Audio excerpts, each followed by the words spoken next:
એક રિપોર્ટ પ્રમાણે ટેરિફ વિવાદ વચ્ચે ભારતે હાલ અમેરિકા પાસેથી નવા શસ્ત્રો અને વિમાનોની ખરીદી પર પ્રતિબંધ મૂક્યો। ટ્રમ્પના 50% ટેરિફ બાદ મોદી સરકારનો મોટો નિર્ણય, ડીલ રદ થવાથી યુએસએને ભારે નુકસાન થશે। વડોદરા જિલ્લામાં લગભગ 200થી વધુ સાપ, મગર અને અન્ય ઝેરી જીવોનું સફળતાપૂર્વક રેસ્ક્યુ કરનાર અશોક પટેલને સાપ દંશ મારતા મોત નીપજ્યું। પોતાના ગામ આવખલમાં સાપનું રેસ્ક્યુ કરતી વખતે સાપે દંશ માર્યો હતો। રાજકોટના ટીઆરપી ગેમ ઝોન અગ્નિકાંડ કેસમાં આરોપી ધવલ ઠક્કરની જામીન અરજી રદ। રાજકોટ કોર્ટે ધવલ ઠક્કરે કરેલી જામીન અરજી બંને પક્ષની દલીલો બાદ ફગાવી દેતા જેલવાસ લંબાવાયો। ગુજરાત એટીએસે બોગસ વિઝા કૌભાંડનો પર્દાફાશ કરીને 4 આરોપીઓને ઝડપ્યા। 43 લોકો પાસેથી લાખો રૂપિયા ખંખેર્યાનો ખુલાસો।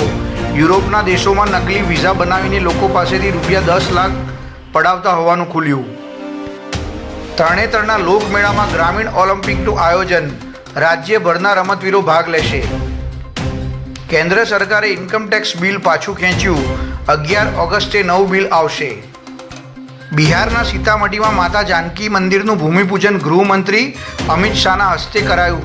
રૂપિયા 890 કરોડના ખર્ચે મા જાનકીનું ભવ્ય સ્મારક અને મંદિર બનાવાશે। હયાત મંદિરનું નવીનીકરણ રૂપિયા 137 કરોડના ખર્ચે થશે।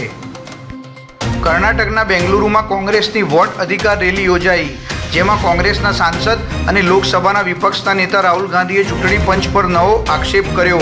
વેબસાઇટ બંધ કરી પુરાવા ખત્મ કરી રહ્યું છે ચૂંટણી પંચ।